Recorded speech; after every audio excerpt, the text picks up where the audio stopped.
Thank you. Now we move on to our next news. Zelensky has said that making concessions will not persuade Russia to end hostilities. He emphasized the need to increase pressure on Moscow, stating that Russia shows no genuine interest in stopping the war.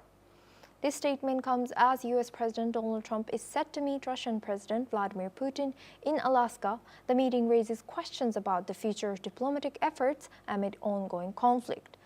President Zelenskyy's call highlights the urgency of a firm international stance as tensions remain high. Now for this discussion, we are joined by Major General Sudhakarji. He's a senior geopolitical and strategic defense expert. Thank you, Major General Sudhakarji, for joining us today. Good to see you. Now, President Zelensky has stated that making concessions will not persuade Russia to end hostilities. What's your analysis and why do you think he's saying this? Soma, good evening. Thank you for getting me to your show. Thank you. Coming straight to the question which you have raised, he's saying this because he knows that ceasefire between Russia and Ukraine is not that simple and easy. He knows that it's a very complex issue. He knows that nothing is in the hands of Donald Trump to impose peace and restore stability and normalcy in the region. He knows that it's driven by a very deep-rooted intention and motive by forces who are invisible way back in America. If at all there is a conflict which is raging between Russia and Ukraine for so long, then it is some people in America who are responsible, about whom Donald Trump will do good if he speaks to right people, takes their view, goes deeper into the issue, and identify the root cause of the ongoing conflict.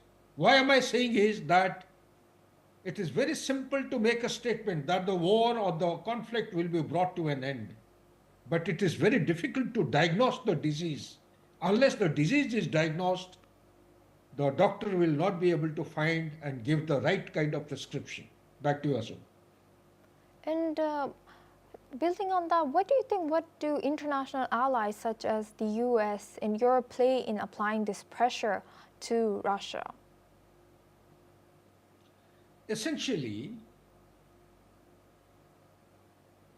the narrative which is being built by the Westerners is based on a paradigm or intention of restoring the status of the transatlantic relationship, which is actually declining. If you go deeper into the issue, you will come and stop here. Because there are certain issues because of which the transatlantic relationship, based on which the global apex architecture is existing today, in order to give rules-based international order. Since that is not working out, the Ukraine is being made a proxy and the war against Russia is being orchestrated so as to galvanize or keep the transatlantic resources of the countries together. Otherwise, they are falling apart.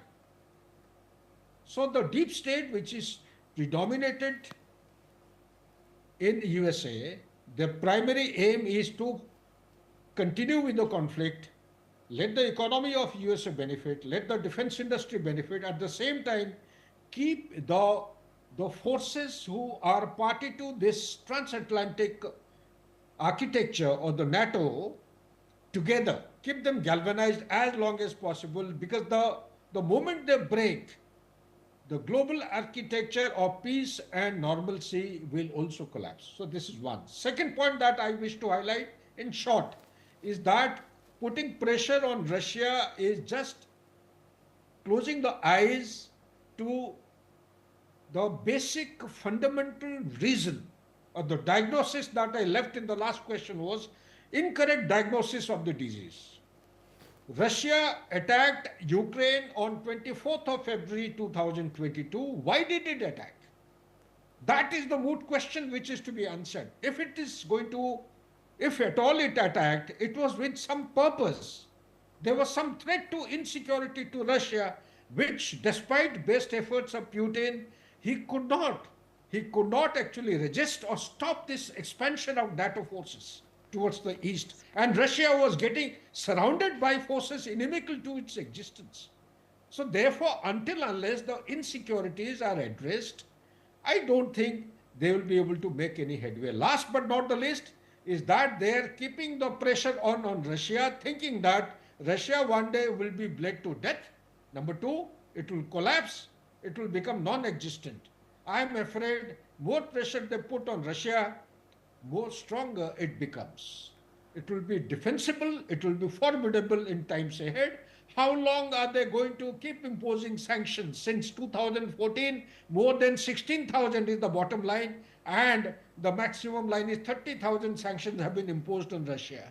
And in addition to the sanctions, there are many other restrictions. The forex reserve has been actually frozen, and that money is being utilized to the budget or give funds to Ukraine to continue with the offensive or counter the offensive of Russia. Back to you, Ashok.